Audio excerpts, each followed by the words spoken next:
Alaikum warahmatullahi dostor mama. Walaikum Assalam warahmatullahi dostor Shanawaz. Welcome to our channel Bisha. Today we are going to be reading you a story from Hazrat Bilal रज़ी अल्लाह तआला अन्हो। दोस्तों, जैसा कि आप जानते हैं कि हमने ये किताब हज़रत बिलाल रज़ी अल्लाह तआला अन्हो के बारे में शुरू की हुई है और हमें उम्मीद है कि आपने इसके प्रीवियस पार्ट्स देख लिए होंगे। हमने उसकी प्लेलिस्ट का लिंक डिस्क्रिप्शन में भी लिखा हुआ है, अगर आप चाहें तो वहाँ से भी देख सकते हैं। तो शुरू करें शानवाज़? हाँ जी। बिस्मिल्लाहिर्रहमानिर्रहीम। प्यारे बच्चों, आज हम इसका जो पार्ट पढ़ेंगे उसका टाइटल है मुआखात। हम देखते हैं कि मुआखात पार्ट में क्या है। रसूल अकरम सल्लल्लाहु अलैहि वसल्लम ने मदीना आमद के बाद सबसे पहले हिजरत करके आने वाले लुटे पटे मुहाजिरीन को मदीना के रहने वाले अंसार के सुपुर्द किया और एक एक मुहाजिर को और एक एक अंसार का भाई बना दिया। इसे उर्फ़ आम में मुआखात कहा जाता है।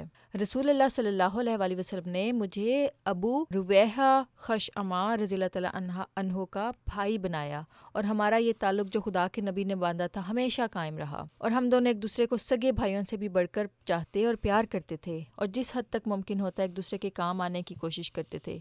मैं जो मक्का का एक बेकीमत ग़ुलाम था जिसे कोई अपने पास बिठाना भी गवारा नहीं करता था, आज इस्लाम की बरकत से एक मुअज़्ज़िज़ बरादरी का फ़र्द बन चुका था। ठीक है शानवाज़, अब मैं आपको थोड़ा सा बच्चों को एक्सप्लेन करती हूँ कि बच्चों, जब हज़रत सल्लल्लाहु अलैहि वसल्लम मक्का से आए थे ना मदीना अपने कुछ सहाबा के साथ, तो उनके पास कोई पैसे भी नहीं थे, कोई कपड़े नहीं थे अच्छे, कोई घर नहीं था। And they were poor. हाँ जी, और उनके पास कुछ भी नहीं था। तो हज़रत सल्लल्लाहु अलैहि वसल्लम ने देखो कितना अच्छा एक आइडिया निकाला और उनको क्या किया। हज़रत सल्लल्लाहु अलैहि वसल्लम ने फरमाया कि ये जो आपके भाई आए हैं मक्का से, जिनके पास ना खाने को कुछ है ना पहनने को कुछ है और ये बेचारे गरीब हैं, इनको एक एक बंदा एक एक इसमें से बंदा चुन ले और उसको अपना भाई बना ले। तो वहाँ पर जो मदीना में लोग थे वो इतने इताअत गुज़ार थे कि उन्होंने क्या किया कि हर एक सहाबी ने एक सहाबी को जो कि मक्का से हिजरत करके आया था उसको अपना लिया और उसको अपना भाई बना लिया। तो इसी तरह से हज़रत बिलाल रज़ी अल्लाह तआला अन्हु बताते हैं कि मुझे भी एक सहाबी ने अपना भाई बना लिया और फिर वो आखिरी वक्त तक मेरा उनसे ताल्लुक़ कायम रहा, भाई वाला। अच्छा। आगे है अज़ान की इब्तिदा।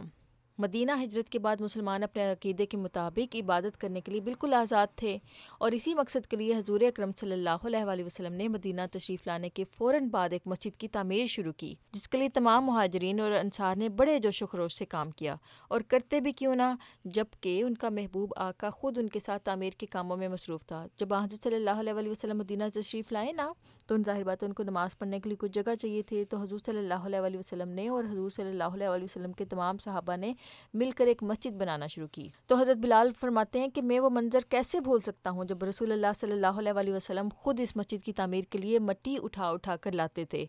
मट्टी कहते हैं सैंड को।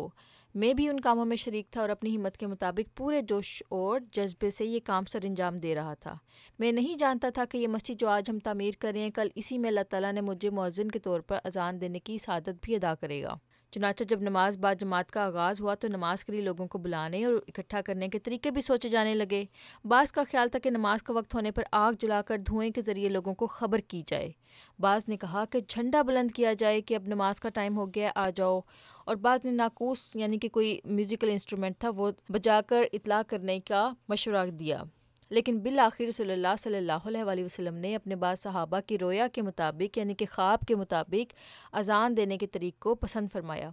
उसी दौरान शानवाज़ कुछ सहाबा को अल्लाह ताला ने ख्वाब के ज़रिए बता दिया कि कौन सा तरीका सबसे बेस्ट है नमाज के लिए बुलाने के लिए, और कुछ सहाबा को ख्वाब आए कि अज़ान के अल्फाज भी बताए गए कि इस तरीके से लोगों को बुलाया जाए। और मुझे बुलाकर इरशाद फरमाया हज़रत सल्लल्लाहु अलैहि वसल्लम ने कि अज़ान के कलमात सीख कर नमाज के औकात में इनके ज़रिए से लोगों को मस्जिद की तरफ बुलाया करूँ। फिर हज़रत बिलाल की ड्यूटी लगा दी गई कि उनकी ये ड्यूटी है कि वो अज़ान दिया करें। ये मेरी ज़िंदगी की सबसे अजीम सआदत थी। सआदत का मतलब ये होता है कि ऑनर था जो अल्लाह ताला ने मुझे अता की कि मैं मस्जिद नबवी में मुअज़्ज़िन के तौर पर मामूर कर दिया गया। चुनांचा मैं अपना ये फ़र्ज़ सर अंजाम देने लगा। अल्लाह ताला ने कुछ तो फितरी तौर पर मुझे ऊंची आवाज़ और पुरसोज आवाज़ अता की थी। आपको पता है ना शानवाज़, अफ्रीका के जो लोग होते हैं उनकी आवाज़ अल्लाह ताला ने नेचुरली ज़्यादा लाउड रखी होती है और वो आम लोगों की निस्बत उनकी आवाज़ ज़्यादा ऊंची और रोबदार होती है। अच्छा। और कुछ दर्द मेरी आवाज़ में इस मोहब्बत की वजह से पैदा हो जाता था जो अपने प्यारे आका और इस्लाम से थी। यही वजह थी कि लोग मेरी आवाज़ में अज़ान सुनना पसंद करते थे। औरतें अपने काम छोड़कर अज़ान सुनने लगतीं और बच्चे मेरे इर्द गिर्द इकट्ठे हो जाते। लेकिन इन सब के बावजूद मैं जानता हूँ कि ये सब लोग अल्लाह की मोहब्बत की वजह से मुझसे मोहब्बत करते थे اور یہ اسلام کا پیغام ہی تھا جس نے مجھے ایسے محبت کرنے والے وجود عطا کیے تھے، ورنہ میں تو صرف ایک حبشی ہوں جو کل تک معمولی غلام تھا۔ طبقات ابن سعد جز 3۔ اللہ تعالیٰ نے محض اپنے فضل سے مجھے ہجرت کے پہلے سال سے لے کر 11 ہجری تک باقاعدگی سے اس فرض کو ادا کرنے کی توفیق عطا فرمائی، اور سوائے شاذ کے اس تواتر کو کبھی نہیں توڑا۔ ہاں، مدینہ سے میری غیر حاضری کی صورت میں اذان دینے کی ذمہ داری عبداللہ رضی اللہ تعالیٰ عنہ بن ابن مکتوم کے سپرد ہوتی تھی۔ بعض حالات میں صبح کی نماز کے لیے مدینہ میں 2 اذانیں بھی ہوتی تھیں، مثلا رمضان المبارک میں ایسی صورت میں پہلی اذان میں دیا کرتا تھا جو نماز کے وقت سے کافی پیشتر ہوتی تھی، جبکہ دوسری اذان جو نماز کے لیے ہوتی تھی وہ عبداللہ رضی اللہ تعالیٰ عنہ بن ابن مکتوم دیا کرتے تھے۔ ایک دفعہ کا ذکر ہے کہ خیبر کی فتح کے بعد اسلامی لشکر حضرت صلی اللہ علیہ وسلم کی سربراہی میں مدینہ واپس آ رہا تھا کہ ہم نے ایک جگہ پڑاؤ کیا۔ پڑاؤ کا مطلب یہ ہوتا ہے کہ ہم نے ایک جگہ پر سٹے کیا کچھ دیر کے لیے۔ حضور صلی اللہ علیہ وسلم نے فرمایا کہ کوئی ایسا بندہ ہے جو صبح کی نماز کے لیے ہمیں جگانے کی ذمہ داری لے۔ اس پر میں نے عرض کیا کہ یا رسول اللہ صلی اللہ علیہ وسلم، میں جا کر یہ ذمہ داری ادا کروں گا اور صبح کی نماز کے لیے سب کو جگا دوں گا۔ یوں سب لوگ بے فکر ہو کر سو گئے اور میں نے جاگنے کا ارادہ کر کے نفل نماز شروع کر دی۔ کافی دیر تک تو نماز میں ہی گزر گئی۔ اس کے بعد میں مشرق کی طرف منہ کر کے بیٹھ گیا تاکہ صبح کے آثار دیکھتے ہی سب کو جگا دوں۔ دیکھو حضرت بلال کتنے بھولے تھے اور انوسنٹ تھے۔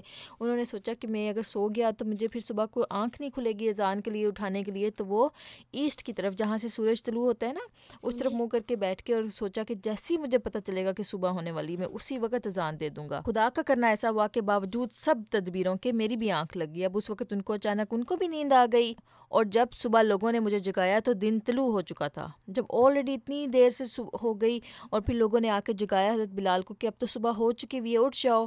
ہم سب نے دن چڑھنے کے بعد نماز فجر ادا کی، اور حضور اکرم صلی اللہ علیہ وسلم نے لوگوں کی دلی کیفیت کو بھانپ کر نماز کے بعد فرمایا، جب تم میں سے کوئی شخص سوتا رہ جائے اور نماز قضا ہو جائے تو جس وقت آنکھ کھلے فوراً اس نماز کو پڑھ لے۔ دیکھو حضور صلی اللہ علیہ وسلم نے کتنی دین میں نرمی کر دی لوگوں کے لیے کہ اگر کوئی شخص سوتا رہ جائے اور اس کی نماز اسے رہ جائے وقت پہ ادا کرنے سے، تو جیسی اس کی آنکھ کھلے تو وہ نماز اس وقت پڑھ لے۔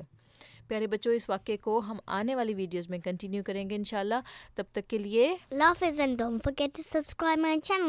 اب دل کے بام و در پہ دیے جلتے جائیں گے، اب دل کے بام و در پہ دیے جلتے جائیں گے، عہد وفا کیا ہے ہم اس کو نبھائیں گے، عہد وفا کیا ہے ہم اس کو نبھائیں گے۔